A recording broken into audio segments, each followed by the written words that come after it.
नमस्कार, बहुत स्वागत है आपका। मैं हूं आपके साथ सुमित शर्मा। 23 की महाभारत में सियासी खबरों की बात करेंगे, लेकिन उससे पहले दमोह से मिल रही बड़ी खबर की बात कर लेते हैं, जहां पर गेहूं के खेत में भीषण आग लगी है। आग लगने से फसल जलकर खाक हो गई।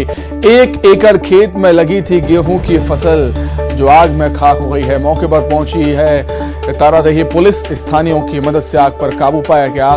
खमरिया शिवलाल गांव का ये पूरा मामला। वीडियो भी सामने आया है। हालांकि आग कैसे लगी खेत में ये साफ नहीं हो पाया, लेकिन काफी नुकसान किसान का हो गया है इससे। गेहूं के खेत में भीषण आग लगी। दमोह से खबर आपको बता रहे हैं। आग लगने से फसल जलकर खाक हो गई।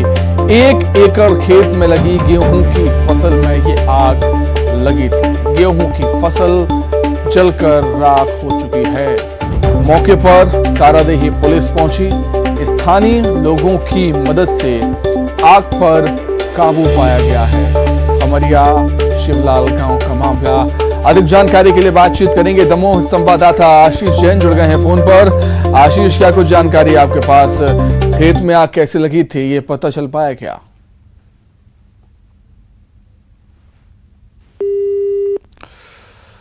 तो एक बार फिर से हम आशीष से संपर्क करने की कोशिश करेंगे, लेकिन काफी नुकसान यहां पर किसान का हो गया है। खेत में आग लग जाने से 1 एकड़ की फसल गेहूं की जलकर खाक हो गई है। आग कैसे लगी थी ये पता नहीं चल पाया है, लेकिन भीषण आग थी। तस्वीरें देखकर हम अंदाजा लगा सकते हैं। स्थानीय लोगों की मदद से आग पर काबू पाया गया। मौके पर तारादेही पुलिस भी पहुंची थी। तो गेहूं के खेत में भीषण आग लगी। दमोह से खबर आपको बता रहे हैं और इसका वीडियो भी सामने आया है। फसल जलकर खाक हो गई है। आग से 1 एकड़ खेत में गेहूं की फसल में आग लगी थी, जो कि जलकर खाक हो गई है। मौके पर तारादेही पुलिस पहुंची। स्थानीयों की मदद से आग पर काबू पाया। खमरिया शिवलाल गांव का ये पूरा मामला, जहां पर गेहूं के खेत में भीषण आग लग गई थी। 1 एकड़ की फसल जलकर खाक हो गई और समय रहते आग पर काबू पा लिया गया, नहीं तो और भी ज्यादा नुकसान किसान का हो सकता था। और जो आग थी वो पास मौजूद खेतों को भी अपनी चपेट में ले सकती थी, लेकिन समय रहते आग पर काबू पा लिया गया, जिससे और भी ज्यादा नुकसान होने से बच गया है। फिलहाल 1 एकड़ फसल जलकर खाक हो गई है। आशीष जैन दमोह संवाददाता जुड़ गए हैं फोन पर। आशीष, क्या जानकारी, आग कैसे लगी थी? सुमित जी, जैसा मैं आपको बता दूं कि दमोह जिले में लगातार ही अभी फसलों के कटने का दौर जारी है, लेकिन थोड़ी सी लापरवाही और अज्ञानता की वजह से खेतों में आग लग रही है। जहां शॉर्ट सर्किट की वजह से आग लगने के मामले सामने आ रहे हैं, तो वहीं किसानों के द्वारा जिनकी फसलें कट गई हैं, उनके द्वारा नरवाई जला दिए जाने की वजह से भी आग लगने का मामला सामने आया है। हालांकि ये लगातार ये मामले सामने आ रहे हैं, जिसमें तारादेही थाना अंतर्गत आज की जो घटना है उसमें एक खेत में आग लग गई। इसके ग्राम खमरिया शिवलाल में एक किसान की कई एकड़ फसल में आग लग जाने का मामला जैसे ही तारादेही थाना अंतर्गत पुलिस को जानकारी लगी, ग्रामीणों को जानकारी लगी, उनने मौके पर पहुंच करके आग पर काबू पाया। हालांकि इस दौरान करीब कई एकड़ में लगी गेहूं की फसल जलकर राख हो गई। सुमित जी, आपको बता दूं कि लगातार फसलों की कटाई का दौर जारी है। ऐसे में बारिश भी हो रही है, ओले पड़ रहे हैं, तो किसानों की फसलें नष्ट हो रही हैं। वहीं आग लग जाने की वजह से भी किसानों की फसलों का काफी नुकसान देखने को मिल रहा है। तो ये मामला दमोह जिले के तारादेही थाना अंतर्गत आया है, जिसमें कई एकड़ फसल जलकर खाक हुई है। सुमित जी, ठीक है आशीष, बहुत शुक्रिया तमाम जानकारी के लिए।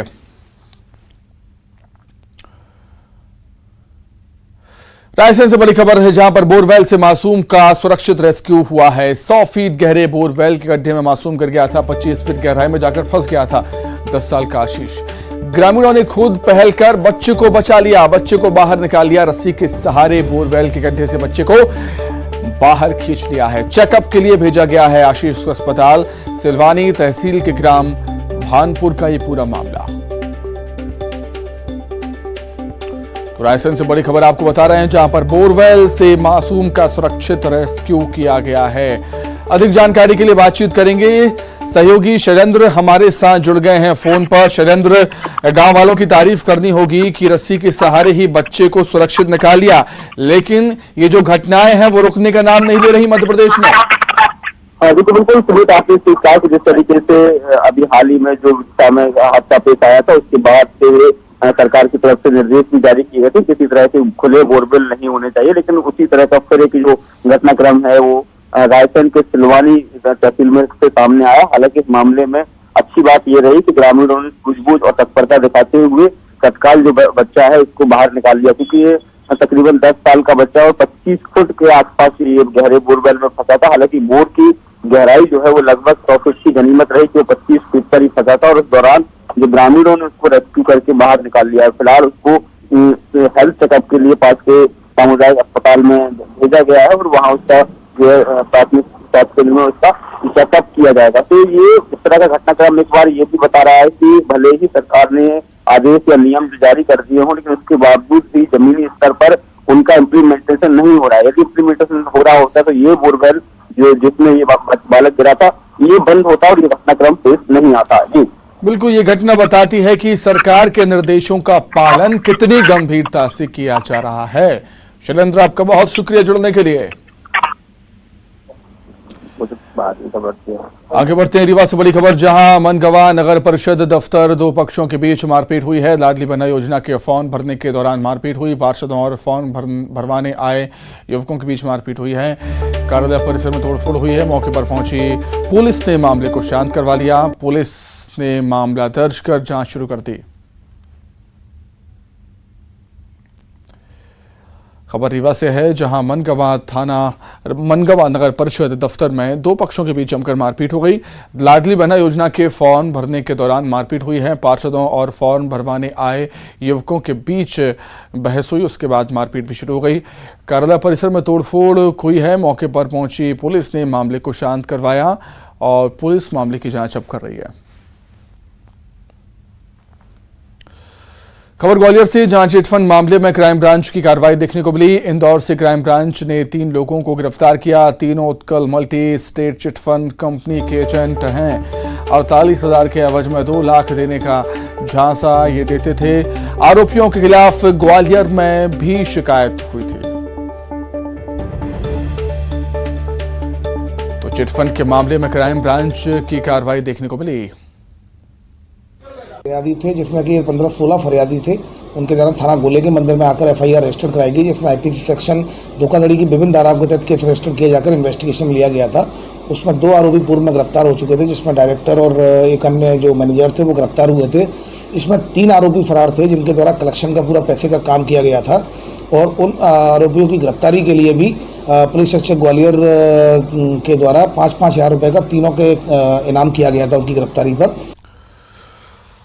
वही धार में रफ्तार का कहर देखने को मिला। 2 बाइकों की भिड़ंत हो गई। हादसे में 3 लोगों की मौत हुई है। परेठा गांव की घटना बताई जा रही है। 2 बाइक आपस में भिड़ गई हैं, जिसमें 3 लोगों की दर्दनाक मौत हुई है। परेठा गांव की ये घटना, धार के परेठा गांव में दर्दनाक सड़क हादसा हुआ। 2 बाइक तेज रफ्तार आपस में भिड़ गई और इस हादसे में 3 लोगों की जान चली गई है। परेठा गांव का पूरा मामला।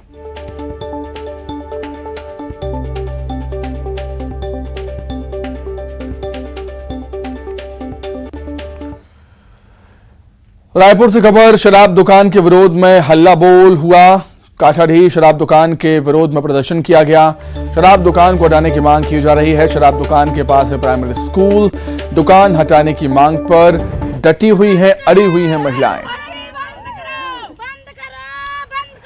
तस्वीरें आप देख सकते हैं किस तरीके से महिलाओं ने प्रदर्शन किया है। सड़कों पर उतरकर शराब दुकान के विरोध में हल्ला बोल। काठाढ़ी शराब दुकान के विरोध में प्रदर्शन महिलाओं का। शराब दुकान को हटाने की मांग है महिलाओं की। शराब दुकान के पास में ही है प्राइमरी स्कूल। दुकान हटाने की मांग पर डटी हुई है महिलाएं।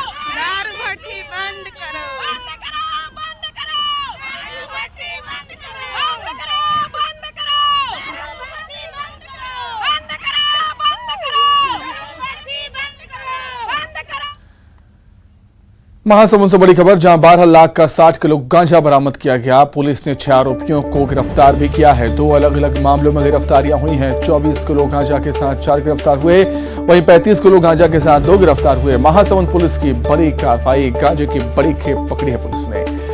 12 लाख का 60 किलो गांजा पुलिस ने पकड़ा। अलग अलग मामलों में गिरफ्तारियां हुई हैं। पुलिस ने 6 आरोपियों को धर दबोचा है अलग अलग मामलों में।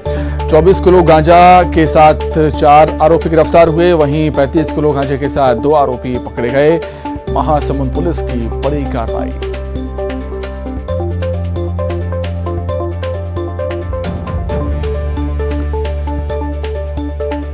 तो नशे के कारोबार पर नकेल कसी है महासमुंद पुलिस ने। 60 किलो गांजा पकड़ा है जिसकी कीमत है करीब 12 लाख रुपए।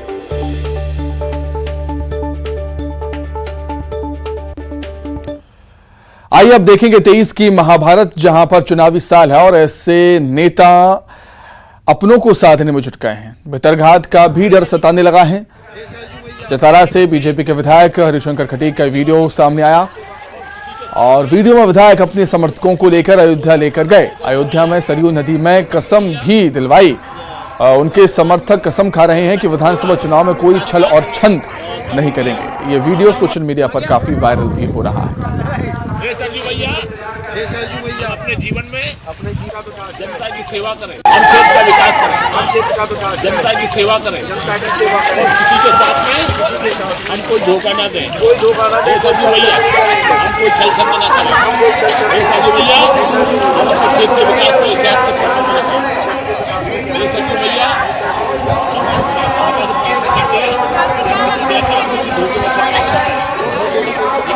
बिल्कुल सही कह रहे हैं सरयू भैया।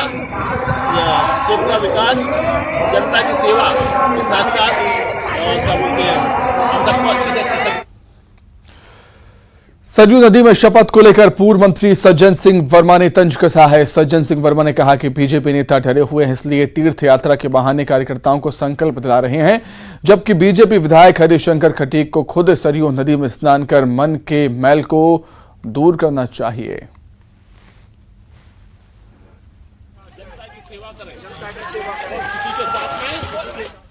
बदलने वाली लोगों का मोह भाजपा से हट गया, ये कांग्रेस की तरफ जा रहे हैं। तो उन लोगों को तीर्थ यात्रा के बहाने से पवित्र नदी के स्नान के माध्यम से ले जाके उन्हें बोल के ले जाते कि आइए सरयू नदी ऐसी पवित्र नदी में स्नान करके अपन धर्म कमाएंगे, और वहाँ जाके शपथ दिलाते हैं कि बीजेपी में ही वोट देना है।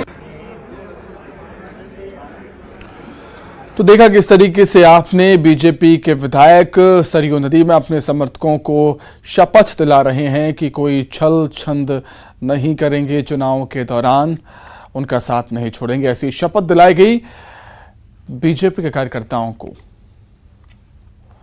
अधिक जानकारी के लिए सीधे भोपाल का रुख कर देते हैं। शैलेंद्र सिंह भदौरिया हमारे साथ जुड़ गए, हमारे साथ लाइव। शैलेंद्र, चुनावी साल है, चुनावी साल में ऐसे वाकये, ऐसे वीडियो हमें और भी देखने को मिलेंगे और हर कोई चाहता है कि उसकी जीत सुनिश्चित हो। जैसे जैसे चुनाव और नजदीक आएगा वैसे वैसे ऐसे वीडियोज और वाकये हमें देखने को मिलते रहेंगे। तो आपने ठीक कहा कि अब जैसे जैसे चुनाव नज़दीक आता जा रहा है वैसे वैसे अब नेता अपने लोगों को साधने में भी जुटे हुए हैं, क्योंकि जिस तरीके से एक धार्मिक यात्रा पर विधायक जी अपने कुछ समर्थकों को लेकर अयोध्या गए थे और उस दौरान सरयू नदी में उन्होंने स्नान किया और उस स्नान के दौरान ही जिस तरीके से उन्होंने शपथ दिलाई कि आने वाले समय में सभी लोग जो है वो एक साथ मिलकर काम करेंगे, कोई छल या धोखे जैसी स्थिति नहीं होनी चाहिए। हालांकि जब ये वीडियो वायरल हुआ तो उसके बाद कांग्रेस जो है इस पूरे मामले को लेकर हमलावर हो गई। कांग्रेस की तरफ से पूर्व मंत्री सज्जन सिंह वर्मा ने साफ तौर पर ये कहा कि कांग्रेस अब डरी हुई है, इसलिए इस तरह की शपथ दिला रही है। लेकिन अगर उसकी तरफ दूसरी तरफ बीजेपी नेताओं की बात करूँ तो वो इस शपथ को जायज़ ठहरा रहे हैं। वो कह रहे हैं कि पार्टी का कार्यकर्ता निष्ठावान कार्यकर्ता होता है, देवतुल्य कार्यकर्ता होता है, और ऐसे में यदि पार्टी के लिए रीति नीति के साथ निष्ठा के साथ काम करने की अगर किसी कार्यकर्ता को शपथ दिलाई जाती है तो इसमें दिक्कत कहाँ है। उन्होंने साफ तौर पर कहा है कि कांग्रेस खुद डरी हुई है और यही कारण है कि उसको दूसरी पार्टियों में भी डर का माहौल देखने को मिल रहा है। तो हालांकि ये कोई पहला वीडियो नहीं, इसके निश्चित तौर पर शैलेंद्र, राजनीति का चरित्र ही ऐसा होता है कि यहाँ पर अपनों को भी साधने की जरूरत पड़ती है। बहुत धन्यवाद आपके जुड़ने के लिए। आगे बढ़ते हैं भोपाल से खबर। कमलनाथ के आरोप पर वीडी शर्मा ने जवाब दिया है। दंगा फैलाने वाले बयान पर बोले हैं बीजेपी के प्रदेश अध्यक्ष वीडी शर्मा। कहा है कांग्रेस हमेशा इस तरह की ताकतों को बढ़ाने का काम करती है। बंगाल में शुरू से होती है दंगे जैसी घटनाएं। बीजेपी जनता के संतुष्टिकरण के लिए काम करती है, बाकी दल तुष्टीकरण की राजनीति करते हैं।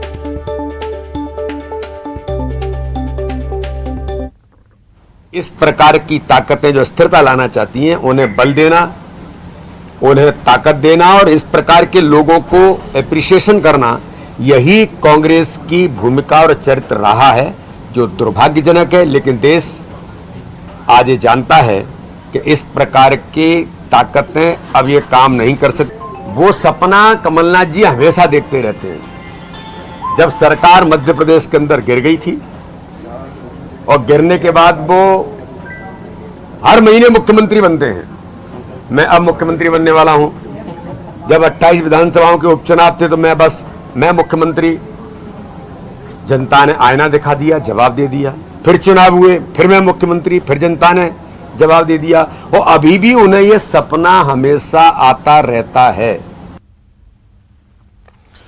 भोपाल में आज कांग्रेस की बड़ी बैठक हुई। चुनावी साल को लेकर कांग्रेस भी जमकर तैयारियों में जुटी है। कमलनाथ ने जिला अध्यक्षों प्रभारियों के साथ बैठक की। बैठक में जातिगत समीकरण को साधने के लिए फैसला लिया गया। वहीं कमलनाथ ने ऐलान किया है कि जिलों में 3 से 4 कार्यकारी अध्यक्ष बनाए जाएंगे और जिला अध्यक्ष और संगठन मंत्री को नियुक्ति का अधिकार दिया जाएगा।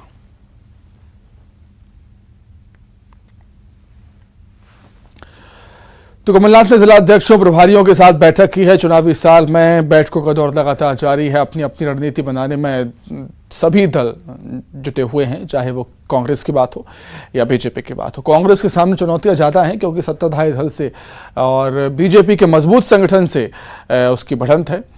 यही वजह है कि बैठकों का दौर कांग्रेस में भी लगातार जारी है। अधिक जानकारी के लिए हम सीधे बातचीत करेंगे। भोपाल का रुख कर लेते हैं। वासु चौरे हमारे साथ जुड़ गए हैं इस समय।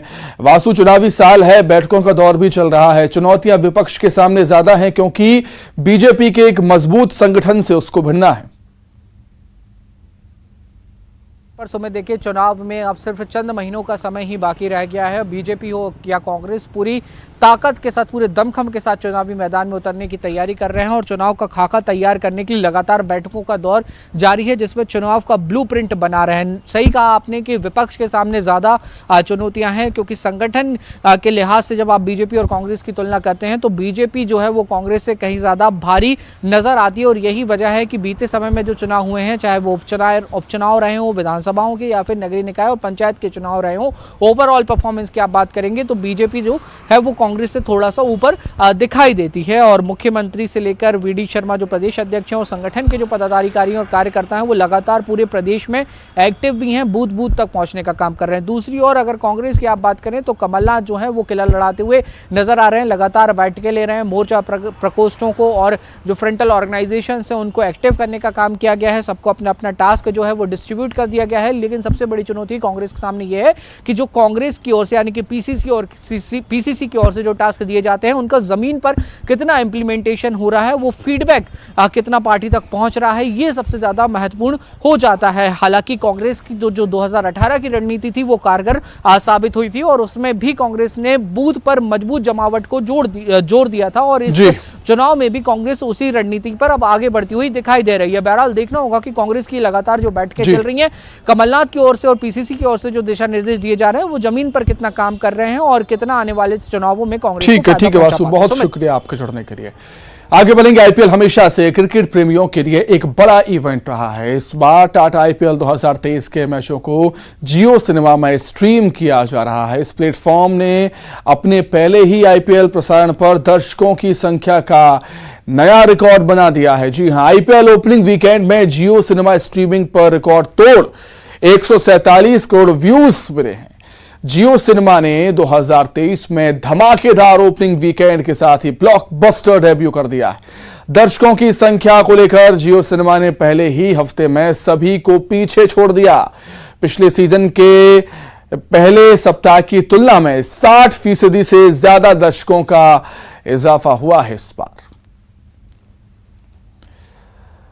तो आईपीएल के सारे मैचेस इस बार जियो सिनेमा पर लाइव आप देख पाएंगे, वो भी 12 भाषाओं में कमेंट्री, क्रिकेट कमेंट्री इस बार जियो सिनेमा पर आप सुन पाएंगे। चाहे भोजपुरी हो, मराठी हो, बंगला हो, तेलुगु हो, कन्नड़ हो, 12 भाषाओं में आप आईपीएल के मैचेस की कमेंट्री सुन पाएंगे। एक रिकॉर्ड, नया रिकॉर्ड अपने नाम किया है जियो सिनेमा ने और 147 करोड़ व्यूज यहां पर मिले हैं पहले हफ्ते में। टाटा आईपीएल 2023 के मैचों को लेकर जियो सिनेमा ने जो स्ट्रीमिंग लाइव मैचों की चल रही है आईपीएल के, उस प्लेटफॉर्म पर अपनी एक अलग ही छाप छोड़ी है जियो सिनेमा ने।